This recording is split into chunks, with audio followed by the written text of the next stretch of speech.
Hello, everyone, and welcome back to the CLS Siren. I'm your host, the counselor. Previously, I was talking about disrespectful children. However, in this session here, we're going to be talking about disrespectful teenagers. And I mean, that's to me a little different.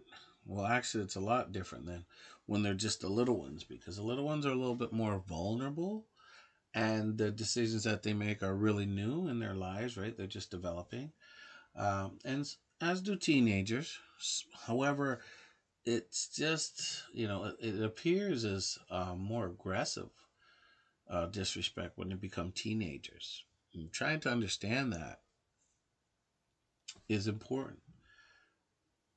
I mean, teenagers can really put you to the test. You thought that when they were young that was going to be challenging because you're bringing them from 0 to what, 12, 13, and that's a challenge in itself.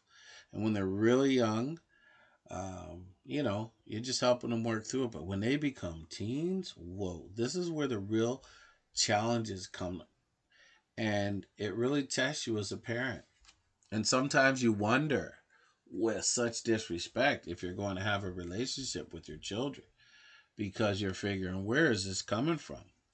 I mean, I'm one of the parents that's thinking to themselves, like, is what I've raised? Is this what's in front of me? Do I really deserve this disrespect? Right? And really, we all ask ourselves that. Why are some of these teenagers so disrespectful? And why am I having such a challenging time with these kids? And it feels like no matter what I say, I'm not getting any headway.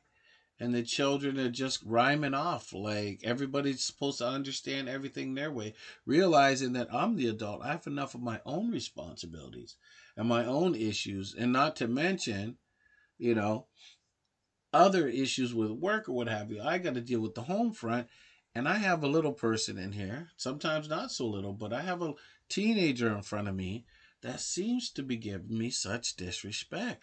What is going on?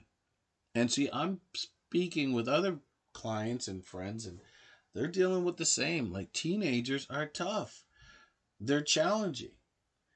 And sometimes it gets to the point where you're just not on the same page, whether you got too much going on or not. It's just they're battling you and they're disrespecting you. And for all those people who we need to focus on this subject, please stay tuned because we're going to have to go in. We're going to have to figure this thing out for the betterment of all people because these are some of the most challenging years. Those teenage years, trying to find themselves, trying to figure things out, but going off. Like, if you don't have a basic understanding, right, about the teenage mind, then you don't even have a chance. You don't even begin to understand what they're going through. You have to understand that when you're dealing with a disrespectful teenager who's muttering under their breath when you ask them to do something for you, right? Or they're rolling their eyes at you when you're being serious, or they're not taking things seriously, so they end up slamming doors when you tell them that they can't do certain things or there's limits on certain things. And there's just so much disrespect, and you're talking to them and they're yelling and screaming and calling you out of your name sometimes, right? Calling you out of your name, and you love your children, right? However, these are things that for some reason, no matter how much you say to them, they don't sting any less when they apologize. Because maybe you're of the culture, like, you don't do that. You don't use profanity or refer to me, right, in a certain way. Or you maintain your cool, right? So this is what a lot of parents are thinking. They're like, you don't lose your cool. You have to remain respectful. But no, it's not the case. A lot of them got things going on, and some of us don't even begin to understand how to enter that world. And we enter it through incidents a lot of the times. When something goes wrong, we become alerted to something, right? And then we respond. But a lot of times when things are going on, most of us are occupied, right? And we got things going on in our own lives. We didn't even realize what's going on in their world. But there are things going on in their world. But before we even talk about things going on in their world, we have to understand that there has to be some boundaries and some rules for sure. But they think differently. You want to be respected and you should be respected, but you're getting disrespect. But for you to understand this disrespect that you're getting from these teenagers, you have to take something into consideration. The teenage brain.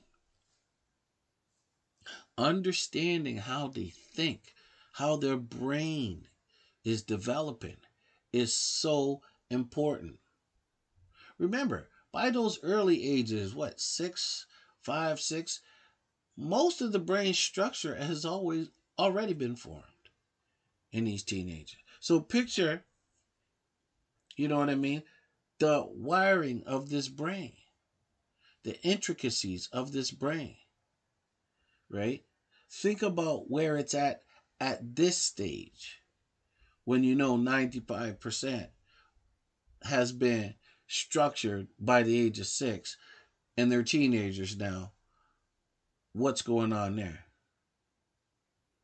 So right now, you have to think of their minds and their brain cells as being open to signals and influenced by everything around them. And it's almost like a stimulus center, an entertainment center that's still not wired in. So there's a lot of sensors out there in that teenage brain that's picking up on everything. Elastoplasty is like the cells in that brain that continue to learn. Although a majority percentage was developed in there, that 5% is a tremendous amount that's still got super feelers out there. And these wires are out there and they're picking up on everything and reacting to everything. And it's almost like there's a part of them that they're not going to be able to control. They're going to have to go through all these impulses, go through all these emotions as they develop through this stage. So to me, at this teenage stage, these teenagers, their brains are wired differently. It's almost like a theme park of excitement. There's so many things going on. And they're heavily influenced in a lot of different ways. But basically, they're trying to figure out who they are and where they fit in. And they're sensitive to everything. And every emotion's going to come into play. And this is the stage where it happens. And many of us, we're not prepared for this. We don't really understand this. We're just dealing with it. See, a lot of us just want to keep things cool and keep our households in control and just maintain that level of respect. But see, this is why you have to understand the basic human development, the stage of development. You need to know this before you even try to deal with it. You need to understand that this is a part of their cognitive design, their mind, how it's operating at this stage. So you got to think about that brain as like a control center. And the frontal lobe, the frontal cortex, controls, makes decisions, forms judgments, controls your emotional impulses. And this isn't developed yet in a teenager. See, that's important to understand. The prefrontal cortex, that is not developed in teenagers.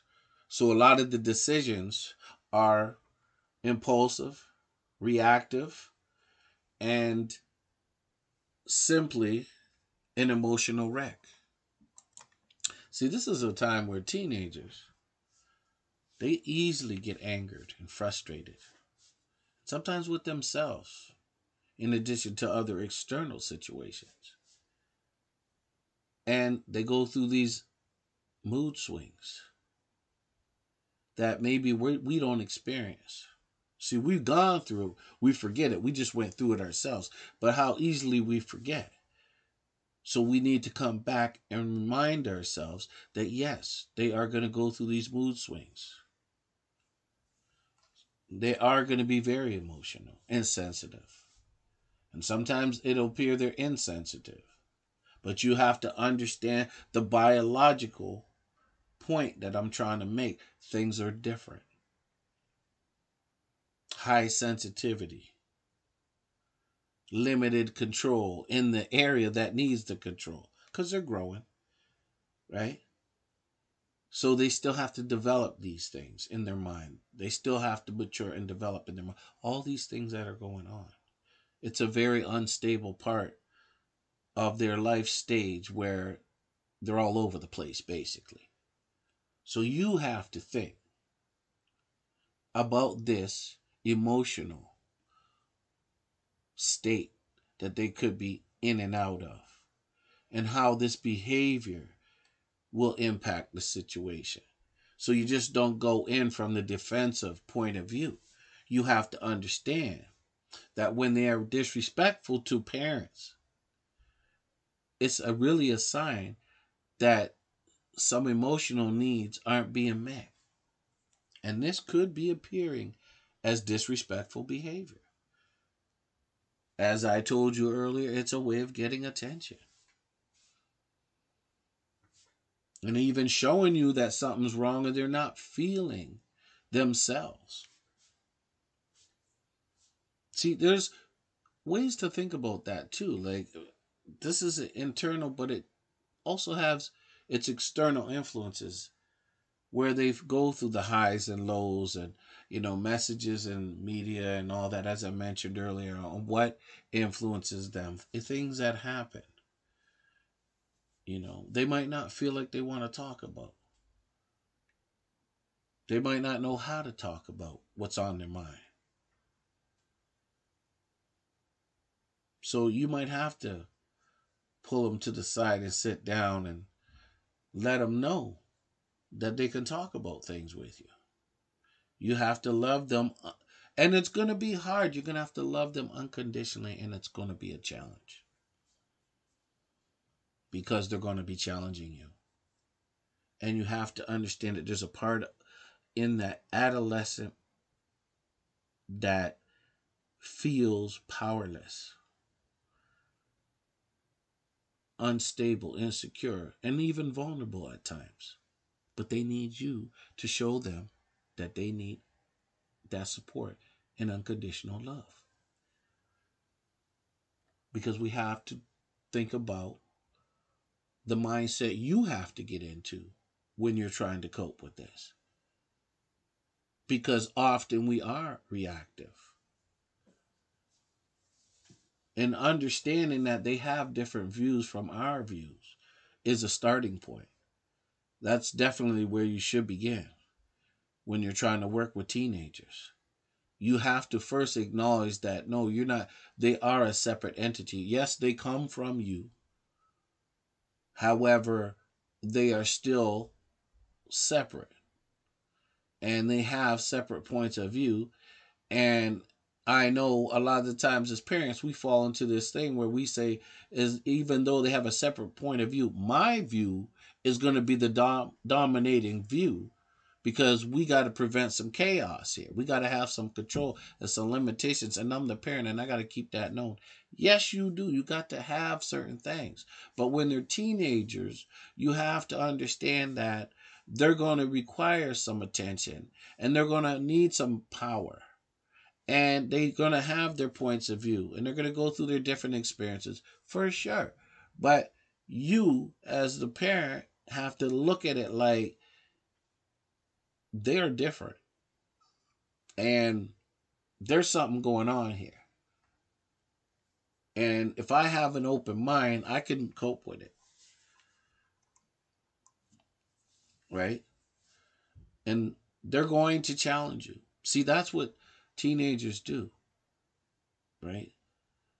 When they're trying to get, you know, independent, trying to develop themselves, as teenagers in this world of impeding importance, whereas you're looked up as an individual with respect, they're going for that. So they want to establish some emotional autonomy.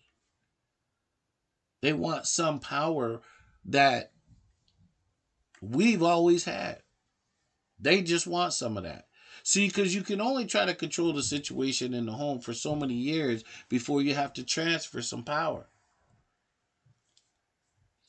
And see, we're going to have to talk about the transfer of power, because a lot of you don't know how to transfer power to your children, right? You don't understand because you're too busy trying to keep the power in because you think it's just the power that maintains the control. But you don't understand. You got to transfer that power slowly. See, a lot of people don't know how to do that, so their children grow up. And then, even when they get lost in the woods, they can't find themselves back because you inserted so much power on them, they don't feel they can talk to you when they go through those deep, deep moments. Because that's going to happen anyways for a lot of parents. You don't need a special occasion for that. A lot of the kids are going to feel at a certain age when they're growing, especially the teenagers. They're going to feel that, they're going to encounter some things that they might not be able to talk to their parents. They're going to experience some things. That's already a given. You need to put that in the formula right there. That there's going to be a part of them that they're not going to be able to tell you. So when they get older and they come into some real problems, older teens, 18, 19, and they're dealing with some serious. See, that boat's sailed if you don't have an open mind. That boat's gone. So they're not even going to think of resorting to you because you've had so much power and you never transferred any of the power. So they feel going to you, it's a wall. It's a wall they'll never climb. They'll never get over because you are set in your ways. And there's too many of us that get set in our ways. There's too many of us that just draw the line and go, you know what, I get my respect or it's nothing. And yes, you have to have your respect, but they got to have some too. Maybe you got to definitely have your higher percent for sure, but you got to make sure they're getting something. You got to feed them. You got to transfer. You got to teach them and you got to reach them. And you can't reach them if you stop taking. See, people can't get past the comments. They can't get past it. I know limits, you know limits, but I'm saying a lot of people just jump to react right off the bat. Nobody's talking about it. People are just reacting. And it's sides. Who's right, who's wrong. But when you're a parent, you can't even look at that. That's not even the point. The point is you just are understanding and learning that there's a role that you got to play. It's not going to be easy by any means, but you got a role to play. And when they're challenging you and they're, going at those rules and their conflict and confrontation is happening so much that you're at your wit's end. You're not even sure what to do or go or what to say, where to go, or what to say, because you're dealing with it all the time. And it's getting too much for you. And you don't know where to go or what to do. And no matter who talks to you, it's a unique situation. But you know one thing, it can't last. Somebody's going to give in. And who usually gives in? Usually they give in. And a lot of times they're giving in because they're suffering, because you're pushing that power on them. So they internalize. And then they go out there and do some things, right, that, you know what I mean? They don't necessarily do out of, oh, I have to go out there and be bad. They're doing it out of reacting. See, I believe what goes in must come out. And if they're frustrated and they're building it, and see, you got that power thing on where you're the superhero, right? With every superhero, there has to be a villain. And they're going to feel like the villain because you have all the power. So then tell me something. If you have all the power, how are you expecting them to grow up into productive human beings and adults to make rational decisions if you don't let them get some power or you don't transfer some power. But when it comes to disrespect, you just have to understand that you're going to have to be a role model yourself. You're going to have to change your perspective. You're going to have to model the behavior in that teenager that you're going to want to see. And it's going to be hard. And see, people, what happens most often is they're like, you're not really telling me anything, counselor, that I haven't heard before. I try to be nice. And they do. And a lot of people tell me, oh, I tried to be nice, I tried to compromise and listen to them, and they just didn't seem to get it. They kept going on, and next thing you know, we were both in it, and it just turned into a flop. We got nowhere. We were just carrying on with each other, and I was not letting that child tell me what to do or tear apart my house or go through these things. I'm not going to do it. It's me or them, and it's not going to be me. And I've heard that a million times. But it's not easy, and it's not a one-time pony. It's going to take work. It's going to take commitment. And it's going to take consistency. You're going to have to model the behavior that you want to see. Because they're going to come with who they are in all different sorts of facets. They're going to display all different types of behaviors. And you know what? Like, a lot of us get dragged in and we respond. However, you're going to have to remember you are being watched by them. How you respond, they're going to respond. And if you want them to be respectful towards you, you're going to have to adopt some of that towards them. Even your other half. Even in relationships and friendships and family that you talk to. This is what's important. You got to give some of that respect. You're going to have to be a role model if you're going to try to work with some of these people. And when it comes to disrespectful teens especially, you're going to have to show them and role model what the expectation is. And please, do not get it twisted. They are working towards a level of independence. And don't get it wrong. Disrespect towards parents should not be tolerated. No.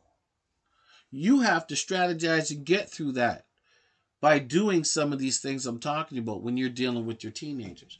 No, it should not be tolerated. But you have to understand, if there's a process on how to approach, you're going to do a lot better and cope with it. And you're going to have to understand that, no, you don't let them abuse you or carry on, none of that. No, that's not what it is. You're working through this. So you have to understand that they're trying to be independent people. And they're feeling powerless. And maybe because you have that power, right? And it is true. When you're the household individuals in there running the show, right? They got to start growing. And they're itching to do that growth. But you have to understand, they're trying to be their independent selves as well. There has to be some balance of power. And that lies with us. And that lies in the rules and expectations that we have established. So when you set up some rules and some expectations, make sure it includes them having some power and certain say, right? That they matter. Because you're going to see the talking back. You know what I mean? You're going to see things that you're not going to be pleased with. But when they're doing that, they're trying to get back that power that you have. They want some of that. They want some of that power. So they're challenging you. They're talking back. Okay? This is what happens. This is a natural progression. They are learning in ways to express themselves. And the truth is, they are inappropriately expressing themselves. But this is why you get this understanding. This is why you're listening to the counselor, is because you are learning ways yourself on how to respond to that teenager who's being disrespectful. How to understand that it's a process that they're going through. And they have their own ideas and their own opinions. And it's just a part of growing up. Now, I do recommend that we have to make decisions when it comes to this disrespect. We gotta kind of categorize them in terms of importance. Like if it's mild things, like I said, those are little things you can get through. You know what I mean? Like, if they're doing little things that you're talking to, like say your good friend, and kids do this. Like say the other day I was talking to a friend in the backyard, and my child came in, and we were in the middle of a really good conversation, and the child walked right in between us, whistling. And you know what? Like just whistling a little louder so that, and the funny thing is they walked in between us, walked right past us, and then decided that they're going to stand there and do that whistling even though we were talking. And see, when I was talking with somebody, I normally don't stop because I know that if you stop a lot of the times, you know what I mean, they've gotten their point. But instead, I kind of ignored it. You know what I mean? Because I was like, I'm not going to let this. But then it got to a point where I thought, you know what? I could stop, and then I could correct them, or I could keep talking.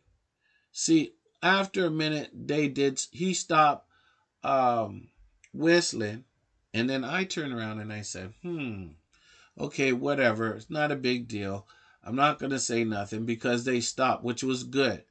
So I didn't really, get in upset or nothing. And I knew it was disrespectful. But then when I realized and I'm thinking about it, it's really about they just wanted their attention. They came here and they, got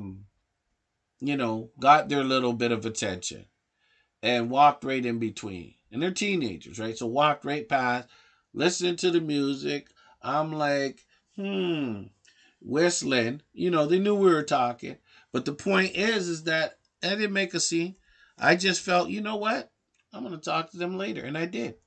I just kind of ignored it temporarily for that time. I'm not saying ignored altogether. I said just for that time. So I just talked to them about it after that person was gone. See, that's what I'm talking about.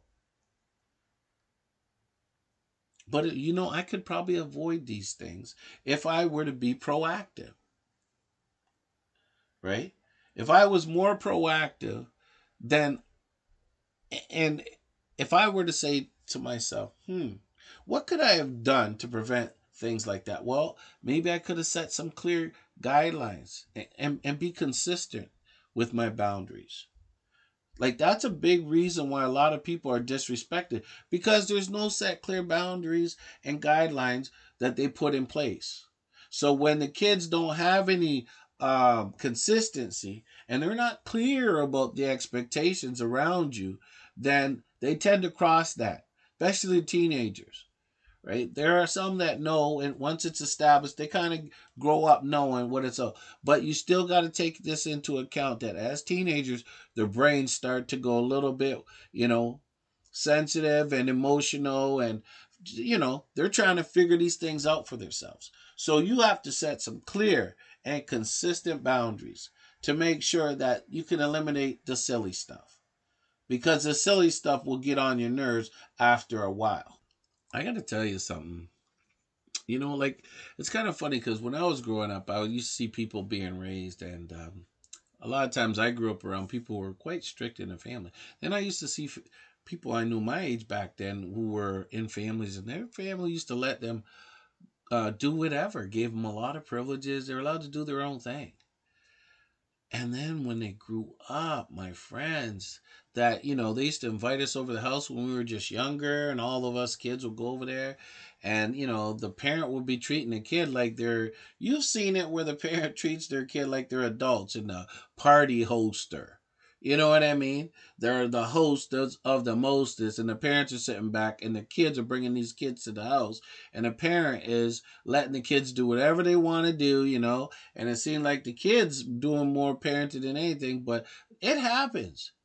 But the problem is that the truth, it be told, is that if you spoil your children, I'm telling you, there is a substantial chance that when they grow up, they're going to be disrespect as they grow, and especially in those teenage years. Those are the same kids who are very disrespectful.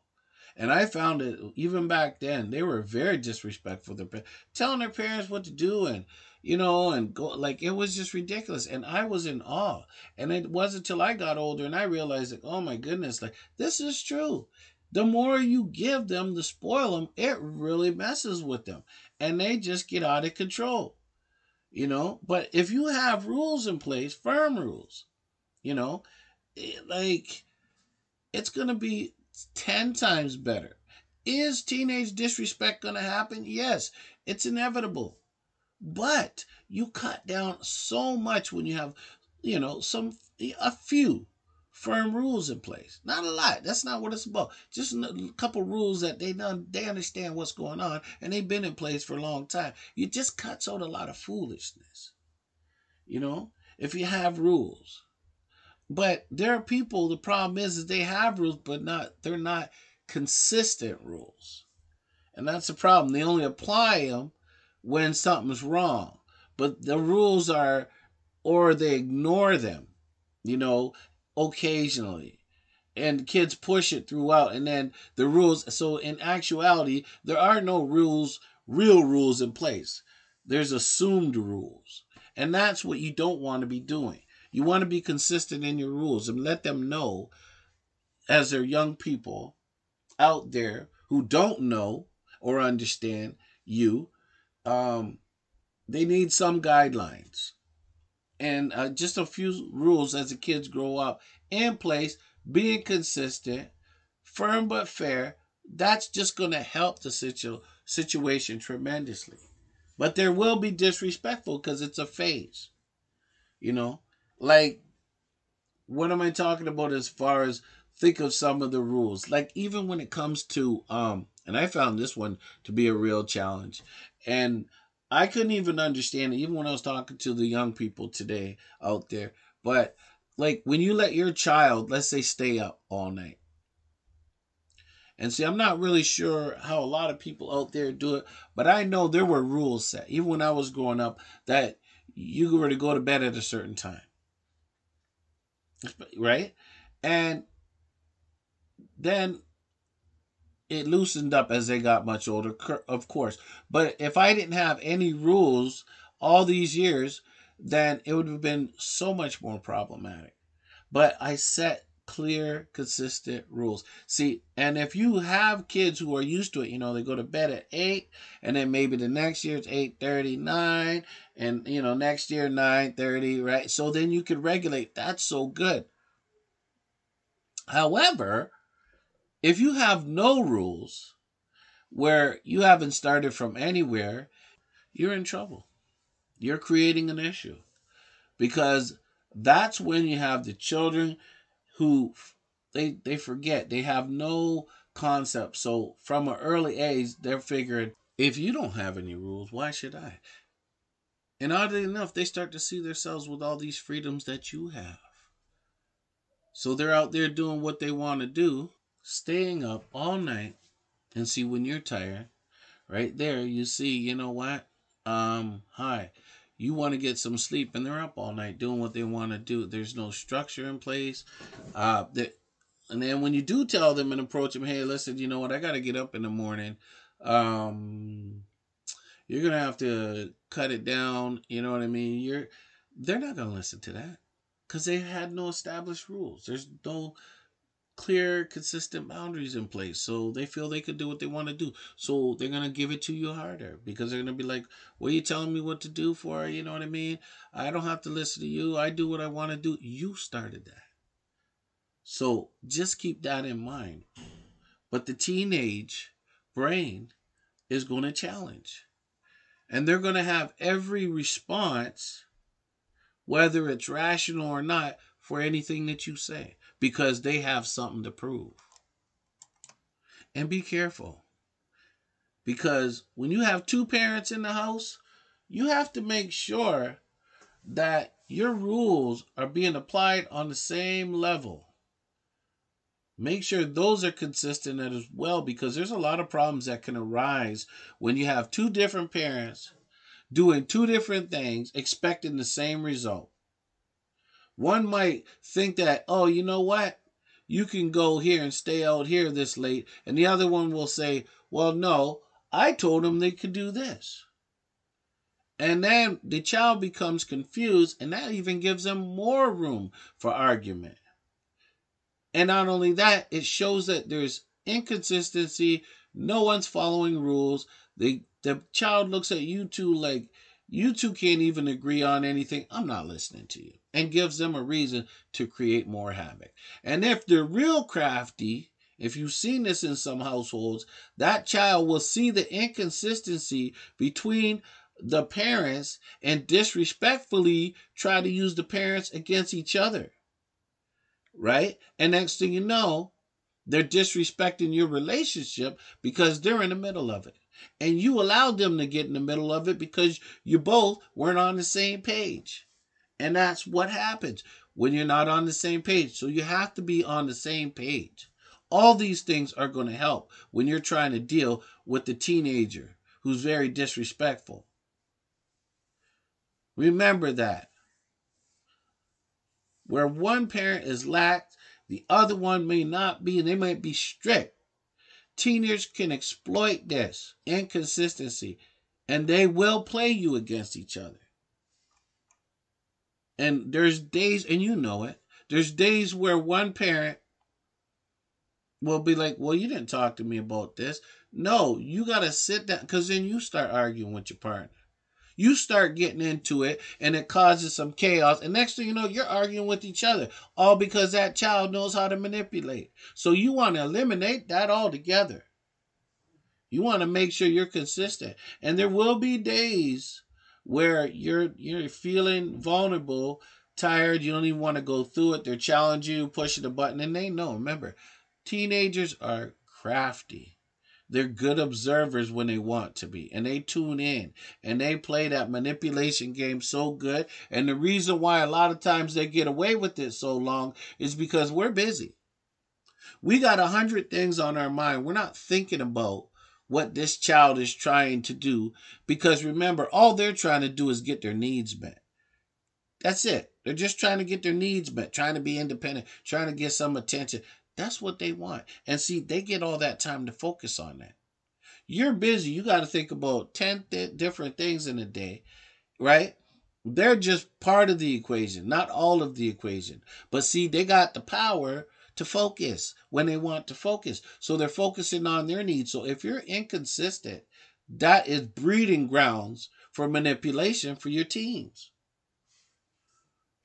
And I'm telling you, I've heard it has messed up some relationships to the point that people walk away because they could not get along, and there was a lot of manipulation. And when I sit them down in my office to talk to them about what is going on with their relationship, lo and behold, there's a third party that's not even in the room that was doing some major manipulating, keeping them two on their toes. And that was that teenager who knew what to do, what to say, how to play their hand, and get their way. And that's what the teenager did, because that's all they could do. That was what their goal was. That was their life's mission, to manipulate. And that's a phase they're going through. And if you're not aware of this phase, it could take you. It could take you down a dark hole that you might not be able to come back from.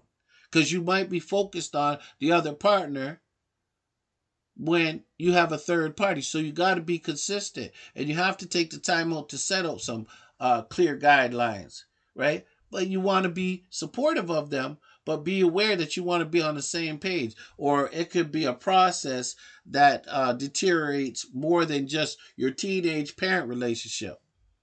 It can impact in so many different ways. So just understanding these things. And there are individuals that say, You make it sound so easy. It's not that easy. And I said, it's not that easy. And I know there are challenges out there. And I know there are parents who are like, what about this fear factor where you have when you're trying to deal with them? Yeah, you got to look at them. And I'm not going to give you a formula on how you deal with them if they're big and aggressive. Not yet. But I am going to tell you there's a fear factor that we are going to consider. But before we go into deep about that fear factor, and you know what I mean, some of those teenagers that are not only scrapping off, they're stepping forward. Or they're in that threatening tone and that threatening behavior, right? They're manipulating, but they're doing more than manipulating. They get into the threatening, right? And that's where I've had plenty of parents talk to me about, yeah, but there's a certain point where I go to and then I chill out because they seem to be getting out of control. See, that right there is what I call the fear factor. And the reason why I call it the fear factor is because they know they got something on you.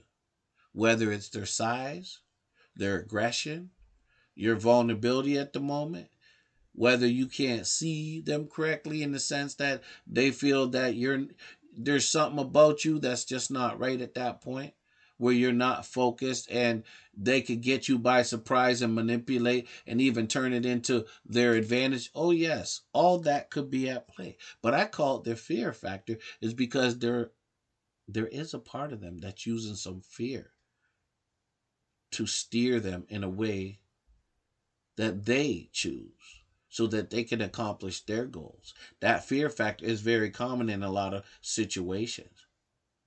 And I can't tell people to just challenge it and take it on. I can't tell you just that. But I got to tell you one thing. I got to tell you, you got to watch it. You can't be reactive. You got to understand that there will be people that are afraid of some of their kids. But you got to get help with it. So I have to say you can't be afraid.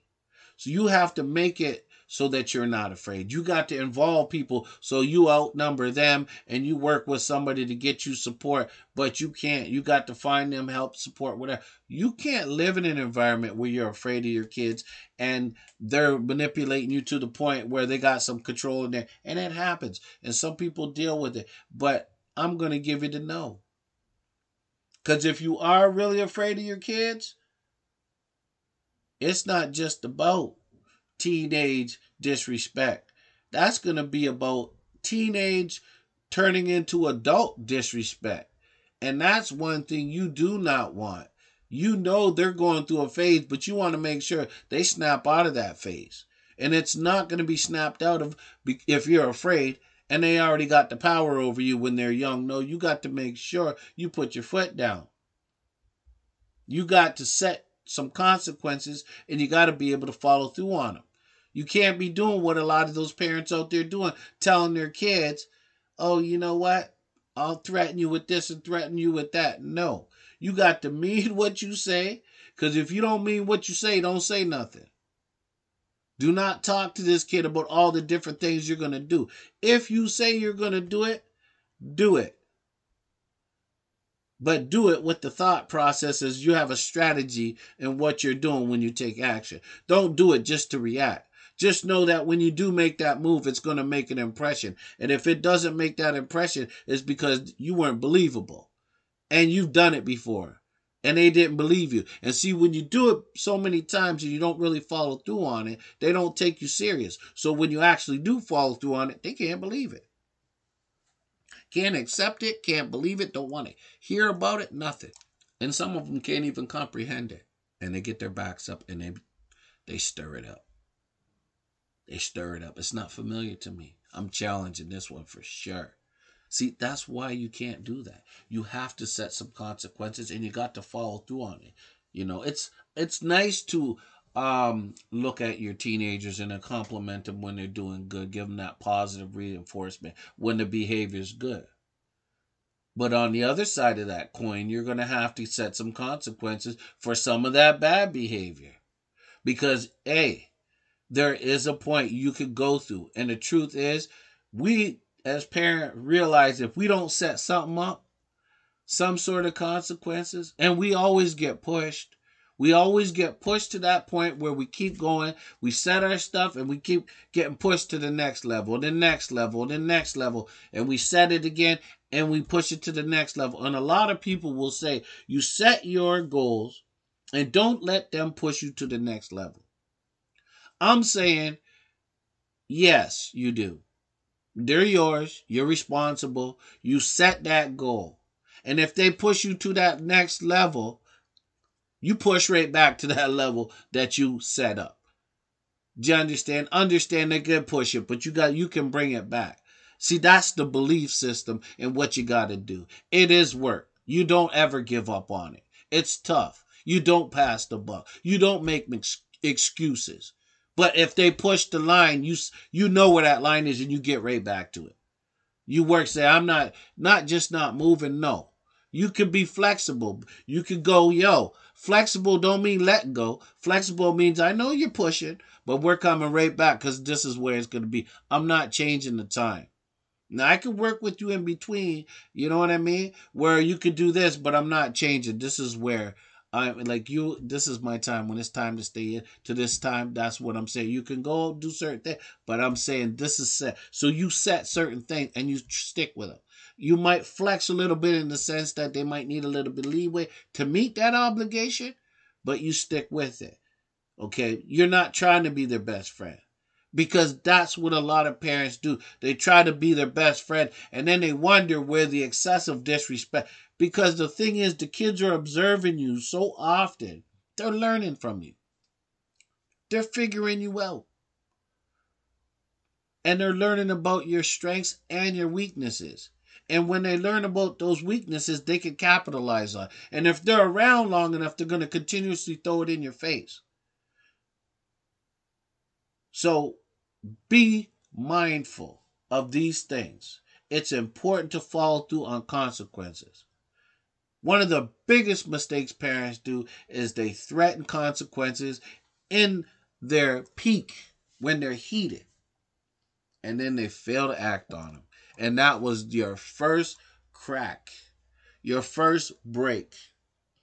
And once they seen that you are no longer the power person, they are going to push it. So what I'm saying is you have to transfer some power, but first you have to set some boundaries and make sure you follow through. You are the person that you say you are. And people say, you know what? That's not really the way to do it. You should not be putting too many boundaries in front of your kids. And I say balance it, but put in what you got to put in. And people say, well, you know what? I think kids have too many boundaries as it is. I'm saying consequences, life has boundaries. So you're preparing them for it. You don't just transfer power, you transfer knowledge as well. Life has boundaries. Life has rules. And it has consequences.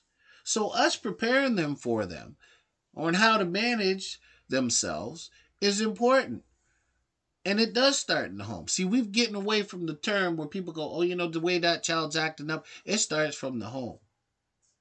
It might start from the home, and it might fester into something else. But the blame game's not going to help anybody.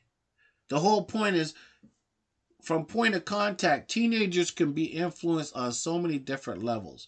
And it's almost impossible to understand all the influences. However, you give yourself a better chance of being successful when you're communicating with them through this disrespect, when you have some understanding of these things. And you put some application into your approach. That's what I'm very big on. We know about the common mistakes these parents are making.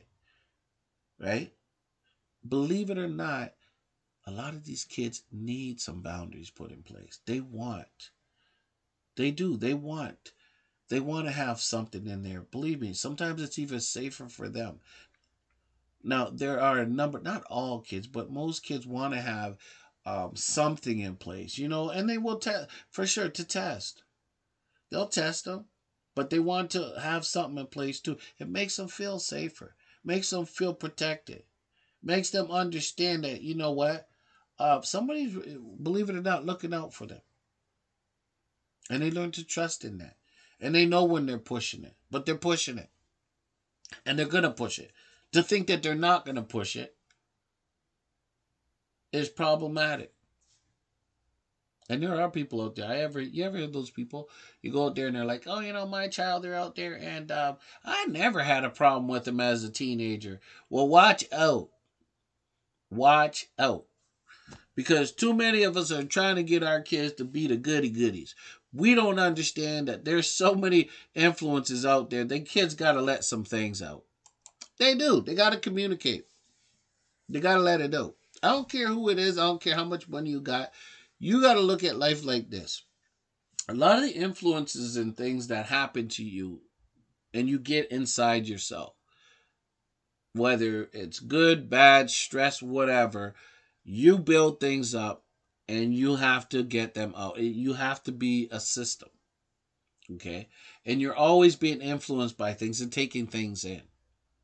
Messages, which is communication, feelings, etc., etc. So you have to be a cycle of systems where is all these things are going to impact you in your life. And I strongly believe that if it's not happening at this stage of the life, it's going to happen. So it might not happen as teenagers.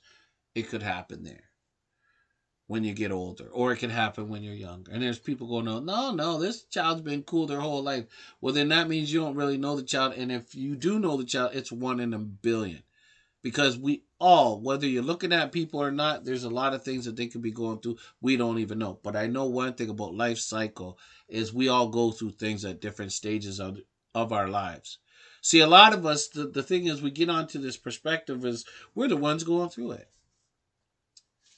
Whether you're short, you're tall, you got 1 leg, 2 legs, homosexual, heterosexual, you're black, you're Chinese, you got hair, you ain't got no hair, you got too much hair, got 1 eye, no teeth, whatever it is, we always think we're the one that's going through things and nobody else goes through it like we go through. And it's not true, but we forget that as human beings a lot of the time. Sometimes we can't even cross that table to think of what that other person's feeling because we're stuck in our own feelings. A very selfish society in North America, I know that. But I'm saying when it comes to our children, when they're teenagers, it's just good to keep an open mind that they're going to go through things. And just to understand that you might not have the right stage of development when it comes to your children, but just understand that things are going to come up. And how you handle it or manage it or work with it is going to really dictate a lot. How many of us put work into our relationship? How many understand the dynamics of a family and the relationships within it? So much of us is missing in terms of that for whatever reason. And I don't think they get into it. It's almost like a mystery until you're in university. Psychology is very basic, gives you a very basic understanding, but the deep psychological, the stuff that you just see on a day-to-day with the family interactions, it's deep. And understanding more about relationships is what we should be doing because we need that. So we have to understand about this relationship we have with our teenagers. And we have to understand this basic that they're going to go through. Just what we're talking about today is so important. But you play a very big part. You are essential to how they develop and to what extent. And is this just a phase they're going to go through, or did you just give up? You cannot give up. You can get support, but you can't give up because when you understand this, you don't want to give up. If anything, if you have a really good understanding of trying to help, really, just trying to make a difference and see what they're going through.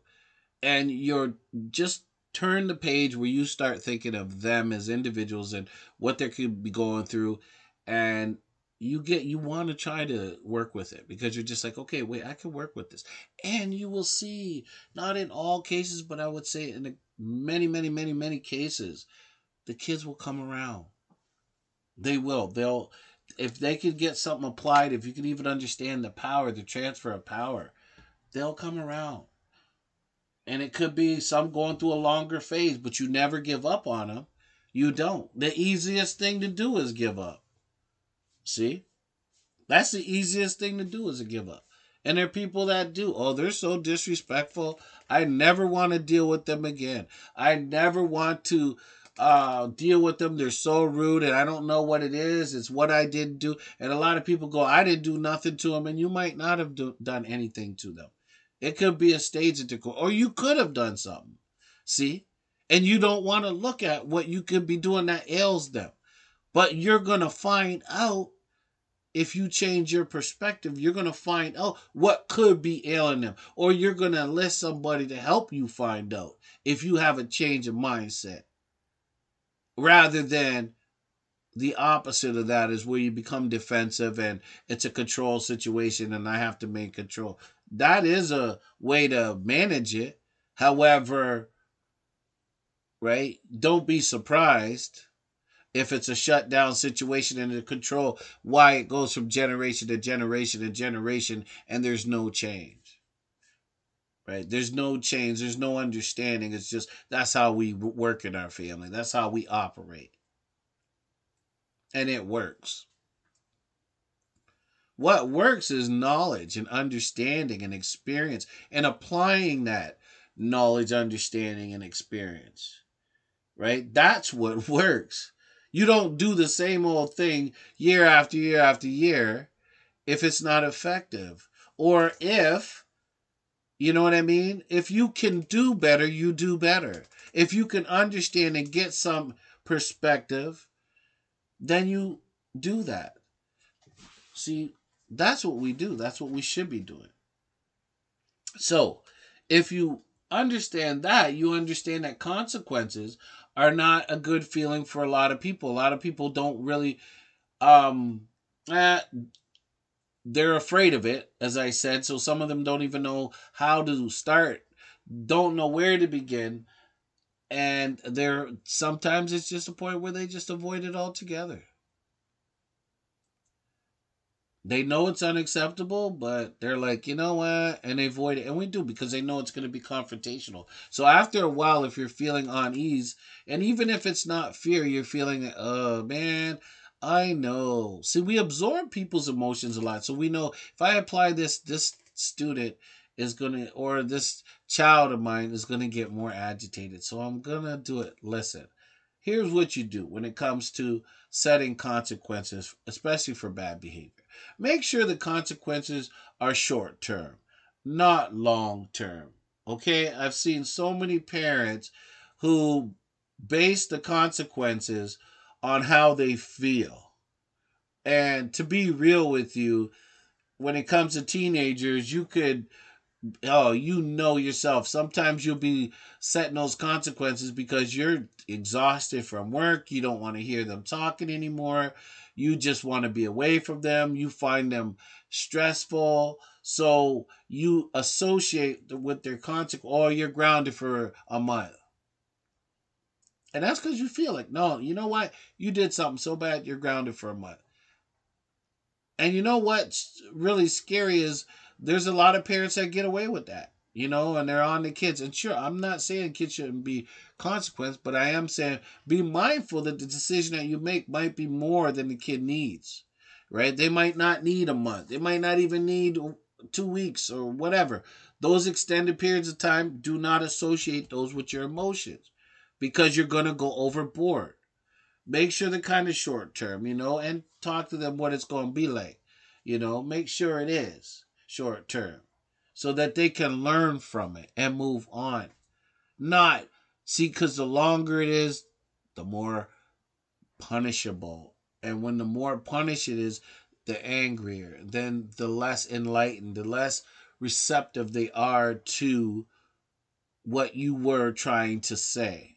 They internalize it. And I'll tell you, I've seen it where it's gotten on television, where it's gotten crazy, where some kids, and it happens all over. I think it gets to a point where you see it in the media and you're like, wow, how could that child have done that? Right? And see, people look at the child and go, oh my God, like, that child went in and attacked the parent. And, why are they so angry at the parent? And why would they do that to their parent? Well, I would say let's get on the side of percentages. A lot of them would have internalized something somewhere. And people say, "Oh, I didn't even know what my kid was going through." Sometimes you treat them good. No, there's a really good way to tell. If you're in touch with your kid, can you tell all the time? No. I'm going to tell you there are times where they can get you. But if they're on it like that, where they've been consequence and they build up that real hate, I've seen it even in the media where they internalize it and it comes out in so many different ways. And sometimes it comes out with that aggression, not just unforgive. You know what I mean? Where they internalize it and then boom, over time it's just too harsh, too harsh, too harsh, and they become hardened. No, we have to give them an understanding that, yes, we understand you're going through this. Yes, you're learning. Yes, this is a process you have to go through. But this is what's going to happen. You're going to get this. This is what's going to happen. And this is what we're going to do. We'll talk about it later. But you want them to learn quickly. You want them to move on. You don't want them to internalize it. You know, you don't want to make it too bad for them. You don't want them to internalize it too much on the wrong way. Don't make it too harsh. It's not good. Don't add statements, especially those punitive statements like, you know, I warned you. I warned you. See, I told you this is going to happen. This is what you're going to be dealing with if you keep doing that, but you didn't listen. You don't want to be bringing those statements in, you know? You want to make sure that you're not triggering them because those comments and statements, like you should have listened to me, you never listened to me, that's going to bring some anger, some frustration.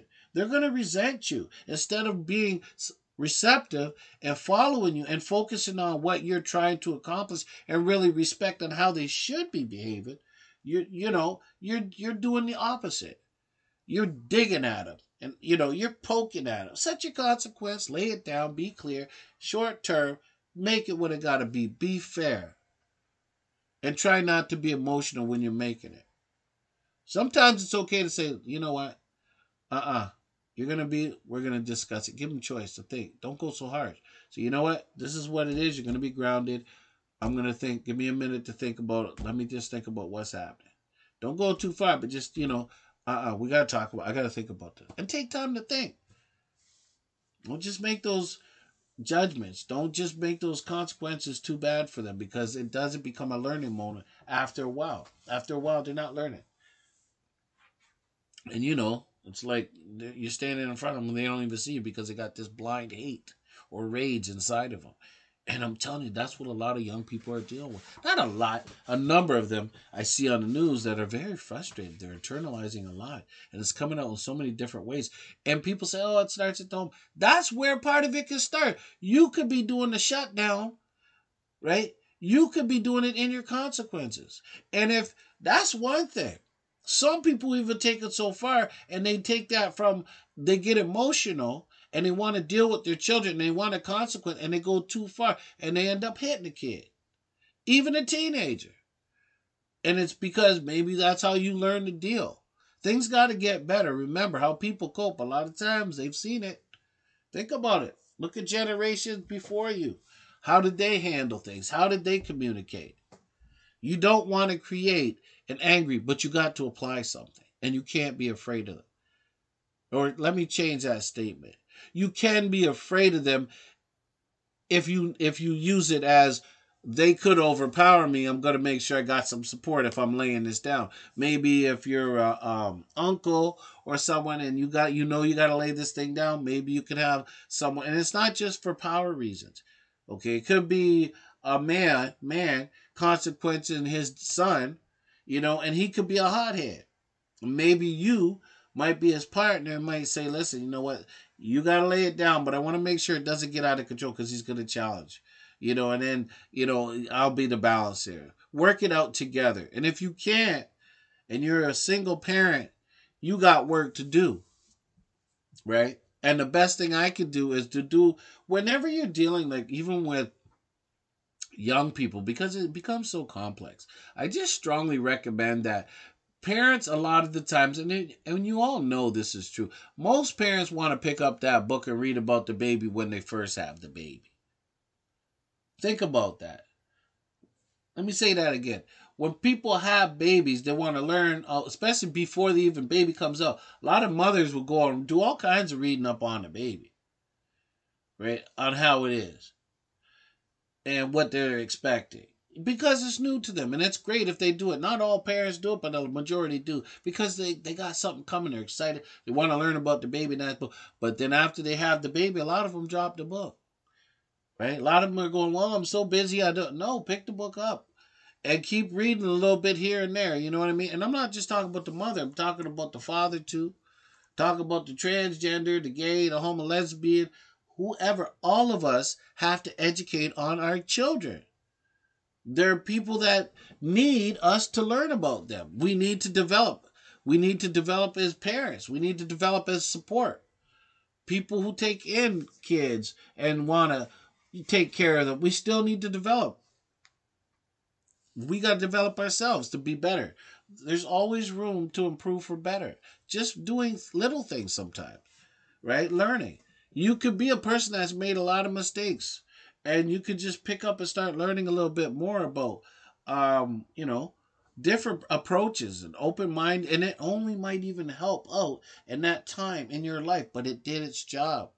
Doesn't have to apply for always, but sometimes, learn a little bit about it. If you're having issues, sometimes it ain't good enough just to talk to people. But when you are dealing with this, even with your own children, especially when you have to impart some consequences, as long as you're not punitive, right? And that child's getting an understanding. They might not like it, but they got an understanding, and you're not going too far. If you got the partner with you, great. If you don't, you got work to do, and you're going to be fine. But you don't need a partner. You can get a friend, a family member to support you. Okay, however the situation is, that power that we have, we could use it, but it also can empower us. So if we need to even get professional help, we got to stop the stereotyping on what it looks like if we're going for help, what our kids are going to look. No, we have to work with what we got, and we got to get help professional if we need it. Forget it. Work on it. Don't make it personal when you're dealing with a disrespectful teenager. It's easy to do. Don't get caught up in your emotions. Don't make that mistake. Focus on the behavior, not the person. Make it easier for yourself. Try to stay relaxed, at ease. Allow you to be calm. Allow yourself to calm down so that you can both avoid getting over emotional. Try not to take it personal. One thing that I find is that even sometimes, as hard as I try, there can be times where I'm arguing, even for a short period of time. And I'm like, So try to avoid unnecessary arguments if you can. It's easy to get, brought in, pushed in, or pulled in, to an argument. It's just certain things that you go, and then you just get caught up. So, understanding as well when you are arguing with the teenagers, it rarely works out good. They escalate often out of control. Because when we get angry, we always say things. I'm saying this, people. When you get angry, you're going to say things that you don't mean. And you're going to regret them, and you often do regret them later. Right? Try to avoid getting into a power struggle with the young people. Because you will regret excessive arguing, and you'd be surprised how long it could go on. During this time, even at COVID-19, right? Like, there's a lot of people arguing out there, and they feel that, what? Oh, they're being triggered. The more you're triggered, the more it's happening. It's like a domino effect, right? But you don't want to be there, but you just keep this in mind. I'm going to try to avoid it. I would take a calendar, mark it down. Oh, did I argue today? Whatever. If you find it's getting consistent too much, then hey, I got to get some help, some support, something that's getting out of control. But you want to avoid those unnecessary arguments. They're going to go through all these different emotions, these teenagers, these adolescents, you know. They're having challenges controlling their emotions. You know, you have to control yours. You have to model the difference. You have to. And don't be pointing the finger and always pointing outward. Always pointing outward. Always exerting your power is not good. You are going to be confronting some young minds that are developing. So if you're saying you're this type of person, you're disrespectful, you're selfish, you're rude, try to avoid it. That is something that, number one, they're not only going to get their backs up, you're going to be feeling like crap. And you know what? You are going to be the type of person that has them walking on eggshells, or they're going to be very confrontational. You are being the judge, you're exerting all your power, and you just push them into a shell and they become reactive and they start to feel sad and then they don't know what to do with themselves. And the lesson that you were trying to teach them is not working anymore, and you are not successful at all. And anything that you tried to accomplish did not work because all you're doing is pointing outward. And your victim over there is sitting there trying to defend themselves, and you have twice to three times as much experience as them, and all you're showing them is everything is their fault. And then there are ones that internalize that. You don't think they do. I told you, this internalization thing, things you say matter. And there are parents, and I've heard it several times, like, oh, you know what? There's a lot going in now. Yes. And a lot of the times these kids are triggered. Do kids have instances where it doesn't happen? Very rarely does some things happen. And they happen because of influencers. But it doesn't all have to be in one place. It could be influencers on the street. It could be influencers on at home. It could be influencers at the workplace. But instead of thinking in absolutes, we need to start thinking about influencers could be a little bit of influence from work, a little bit of influence from home, a little bit of influence. That's where they get influence, and depending on whether it was positive or negative, that's where their state of mind is. So stop thinking in absolute. It's only happening at work. Could be a number of things. So keeping this in mind, we have to be more detectives than directives, telling them everything that they got to do. Detectives means I'm going to try to figure out what the cause of some of this behavior is and try to understand it and come from that approach rather than come from the other approach of lack of understanding, right? I'm there to do something. I'm there to teach and support and love and care and show that I make mistakes and I can understand, or I can try to understand you. Because I understand you have to develop yourself in this world. Beautiful. If you can do that, you got something to talk about. You're doing some good work. And if you can open your eyes, you're doing some good work. Nothing is absolute, meaning, oh, this, no. People do that. They give that excuse. Oh, you can't do it. Nothing's going to work all the time. You hear those people? That's what they, oh, no, it's not working out. That's an excuse. Make it work. Go with the intention that it's going to work and apply it and watch it work. But be committed to whatever you're going to do. Don't be half committed. There's so many people that try to talk us out of, that you have in your life that will try to change us into just the little things that they say can have an influence on decisions that you make, right? Like when you're really determined to do something, someone will come on along with their self-doubt. Oh, you could do it, but if this doesn't happen, then watch out for that. No. If you got your mindset, work on it. Yes, there will be bumps, but the bumps will be something that you're going to have to learn from because nothing's guaranteed. A lot of us aren't doing the right thing because we're breaking ourselves before we break out the gate, right? We're breaking our confidence, our understanding and appreciation, and our understanding that we have to empower ourselves and use that personal power to get things done. That's what I'm talking about. So the counselor wants to say, we had a great talk today about these teenage um, disrespectful use. And there's so many things that we can do. But we're going to have a part 2 on this. because I got more to say. I think this is such a great subject that we have to go deeper. So I want you to be like the wise old Bert and spread the word. I love your support. I want more people to spread the word. I do. I want people to understand what we're talking about here is supporting each other and coming up and thinking and reflecting, right? I love having people who are listening do some thinking. And the best thinking you can do is when it comes to people, because we got some people work to do. We got to use that personal power to put people back on the map.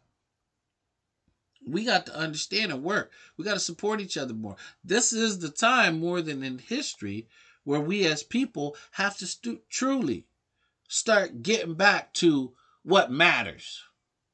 See, what matters. Too many of us are being told what matters out there through that TV, through that cell phone, through that parent who's got one star on their agenda and it's just to get this little need met. What they think of. There's so many things going on that we could do, so much good we could do in this world. But we have to understand each other better and be open to the truth. And the truth is in our youth. Working with them, understanding we've been there, we can work, we can open our eyes and keep this thing going and understand that we should be looking at ourselves and these younger generations and going, wait, through our experience, we should be passing that down to the young people to care and love about each other. Put that love, that human side, right? Put that back into people. Then we can reverse whatever we want to reverse. We can stop what we want to stop. If we, as even older people, start thinking about how we need to develop some of these young people, we'll know one thing. We'll know they need a future. See, a lot of the things that are going on right now, if we even thought that way, hey, we have a job to do. We can live the most beautiful life, but we still have a job to do. We have to serve. We have to learn from each other. And see, in this world, you can see it, look around. There's a lot of learning that still needs to be done. When we thought we learned something in this last 300-400 years, we still have a lot of learning to do. Learning, and you can see, especially in 2020, that we have to learn about each other, how to love and respect each other, and understand that instead of us trying to get at each other, we got to get with each other and understand we're all human beings that should be learning and helping others learn and supporting everyone and making sure we got enough and that we are on the same page, that if we are to survive as a species, we got to look at what we're doing. And the only way to look at what we're doing is to get some fresh pair of eyes, because the eyes that are over 55, 60 already got their story. They're not going to tell a new story. They're worried about their survival, half of them, in the next story. A lot of them are just taking... It's a different generation today. I even see that people that were born in the 50s that are still around today, they have their own agenda. See, they were coming from a different perspective. Those are the type of people that today, they want their freedom, their independence, but they're older, so they're just like, oh, this is me. I'm doing mine. I raised mine. This is, you know what I mean? No, it's different. This generation and next, we got to make some changes. So we got to look at the young people, how we're going to make these changes. So when they are being disrespectful, we got to understand, what are they screaming about? There's something going on here. And work with that. So anyways, I want to say thank you to my listeners. And until we speak again, I'm going to do Disrespectful Teens Part 2.